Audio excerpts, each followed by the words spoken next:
Welcome to the deep dive. For the longest time, trading was, well, pretty basic. Direct exchange. I have something you need, you have something I need, we swap. Simple. Simple, yes, but only up to a point. Right. As communities got bigger, trade routes got longer, things got complicated, that direct swap system started to feel really clumsy, inefficient. Honestly, just a massive headache sometimes. Absolutely. The double coincidence of wants, as economists call it. Finding someone who has what you want and wants what you have, it gets tough. So what did people do? Well, what humans always do, right? We innovated. And that's what we're diving into today. A really huge step in the story of money, the invention of coins. This is where metal turns into recognized value. And currency, as we kind of know it, is born. Exactly. And it's important to remember this wasn't out of the blue. If you go back, say, 3,000 years ago, people were already using what we call proto-money. Like cattle, right? Salt. I've heard about shells, too. Precisely. Cattle, salt, specific shells, even beads in some cultures. They functioned as a medium of exchange, but none of them were really perfect for large-scale, efficient trade. Why not? What was missing? Well, think about it. Cattle die, salt dissolves or gets used up. Shells can break, or maybe they're only valuable locally. Beads, same thing. They lacked certain key qualities. Okay, let's unpack this. So what were people actually looking for in a better form of money? What qualities did it need? There were about 5 crucial things, really. First, it had to be durable, something that lasts, doesn't easily break down or rot. Makes sense. Second, easy to carry, portable. You shouldn't need a wagon just to go shopping. Definitely. Third, divisible. You need to be able to make smaller payments, make change. Can't easily make change from a cow. No, I guess not. Fourth, it needed to be universally accepted, or at least widely accepted. Its value shouldn't just be recognized in your own little village. Right, it needs to work across regions. And finally, maybe the trickiest one. It had to be difficult to fake or counterfeit. People needed to trust it. Okay, durable, portable, divisible, accepted, hard to fake. That's a tall order. It is. And that's where metals really came into their own. Gold, silver, copper, even electrum, which is a natural mix of gold and silver. Why metals? Well, they ticked all those boxes, didn't they? They're rare, which gives them inherent value. They're shiny, visually appealing. They don't rust easily. They're durable. Okay. You can melt them down and shape them into different sizes, so divisible. And people pretty much everywhere desired them. Plus, while not impossible, faking pure metal or specific alloys was harder than, say, finding more shell. Right.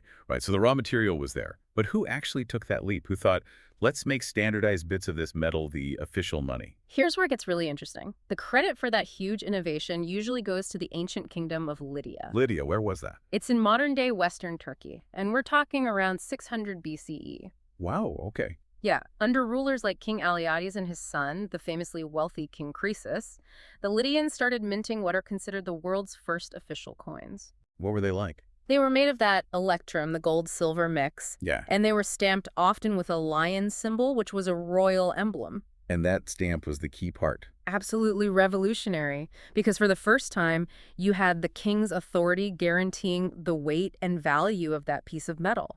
You didn't need scales for every transaction anymore. You didn't need to argue about purity. The stamp said, this is official, this is worth X. That's a huge shift in trust, isn't it?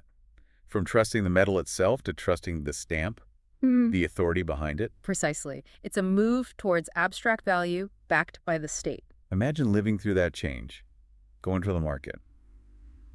Instead of lugging around, I don't know, chickens or bags of grain. Or awkward lumps of unweighed silver. Yeah, you pull out these small, neat, identical metal discs from a pouch. Transaction done. Simple. It must have felt incredibly convenient. Oh, completely transformative. And people trusted these new coins pretty quickly. Why? Because they were standardized, same weight, same basic size. They were backed by the king, a powerful authority. And faking that official stamp in the specific electrum mix was much harder than passing off a lump of impure metal. So the coin wasn't just valuable metal anymore. No, it was more. It was a promise, a guarantee of accepted value backed by the ruler.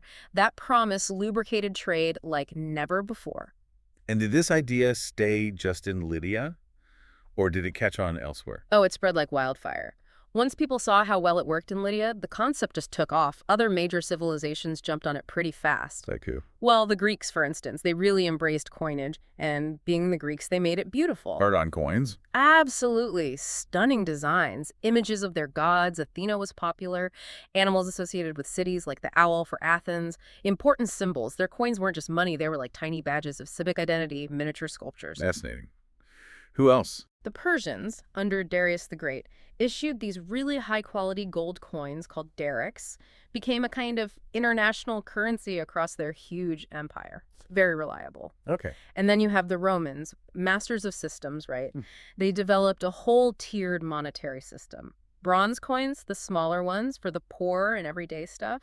Silver coins, the denarius for most regular transactions. And gold coins, the aureus, for the elite, for big imperial expenses. So different coins for different levels of the economy. Exactly. And the Romans did something else that was incredibly smart politically. How was that?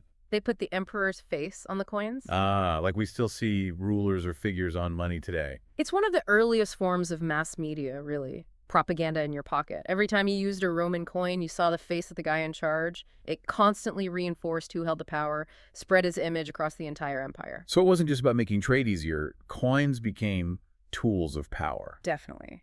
But here's something we don't often think about. Coins were more than just for trade. They were instruments of control. How so? Well, think about it from the ruler's perspective.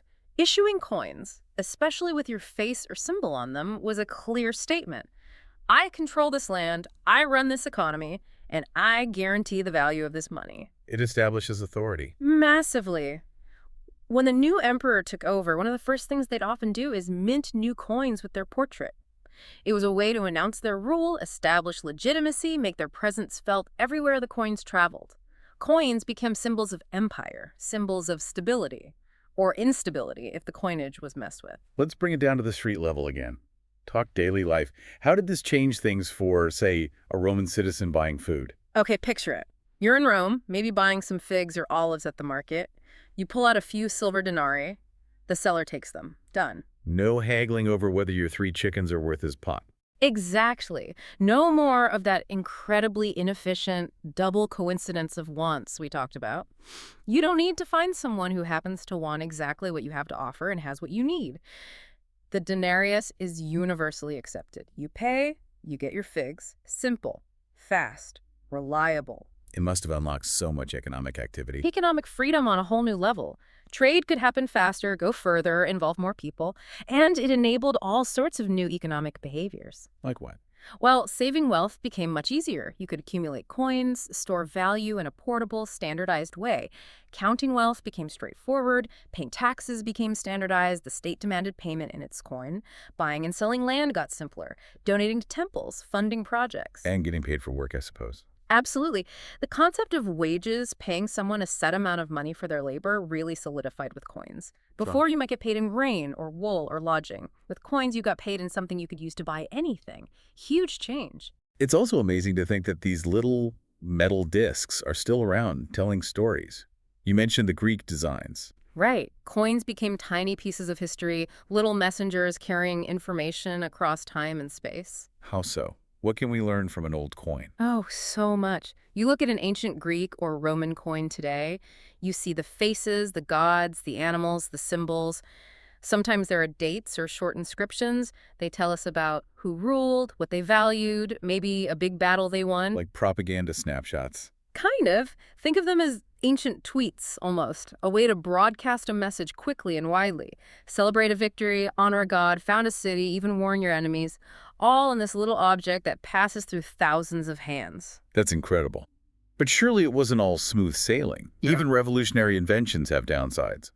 Were there problems with early coins? Oh, definitely. A major persistent problem was something called debasement. Debasement, what's that? It's when rulers, especially if they were short on cash, maybe funding a war or just overspending, would start messing with the metal content. They'd recall old coins, melt them down, and then remint them, but with less precious metal mixed in with cheaper base metals. So a silver coin that used to be, say, 90% silver might suddenly only be 50% silver. But it still looked the same, had the same face value stamped on it. Exactly. So the ruler could mint more coins from the same amount of silver, effectively creating money out of thin air. But people aren't stupid. They'd eventually notice the coins felt lighter or looked different or didn't sound right. And that would destroy trust, wouldn't it? Completely. Debasement leads to a loss of confidence in the currency. It causes inflation prices go up because the money is worth less. It encourages counterfeiting because why not make fake coins if the official ones are dodgy anyway? And it often hits the poor hardest, creating instability. It was a constant temptation for rulers and a recurring problem. So even with issues like debasement, coins were the standard for a long time. For a very long time. Despite the challenges, coins essentially ruled the world economy for, well, nearly 2,000 years after their invention in Lydia. They were just too useful. But eventually, even coins started to show their limits, right? Especially as trade got even bigger. Yes. As trade networks spanned continents and the amounts of money involved grew enormous, carrying around bags or chests or cartloads full of metal, well, it became very heavy. And dangerous, I imagine. Very dangerous. Prone to theft. Just impractical for really large-scale, long-distance commerce. Humanity needed another innovation. Which leads us towards paper. Exactly. The next big chapter, paper money. Yeah. A whole different concept. First invented, interestingly enough, in ancient China, it brought a new kind of flexibility, a new level of abstraction, but also, you guessed it, new risks and challenges. A story for another time, perhaps. Definitely a story for a future deep dive. So wrapping up our look at coins. Yeah. What's the big takeaway? When you hold a coin today, what should you think about? Pause for a second. That humble coin in your pocket, it carries this incredible legacy, thousands of years old. Started as an idea in Lydia, refined by Greeks and Romans, spread across empires. It's quite something. It really is. Coins fundamentally changed how humans think about value. They took raw metal, something tangible, and turned it into a system based on trust. Standardized trust. And that trust, well, that became a foundation for complex economies, for states, for what we call civilization. So think about that evolution next time you pay for coffee. From lumps of metal to a king stamp to this intricate global system of value we navigate every single day, even when it's digital clicks. It all connects back. It absolutely does. And join us next time when we will take that deep dive into paper money. How did China come up with it? Why did Europeans find it so strange at first? And how did it eventually take over the world? That's next time on The Deep Dive.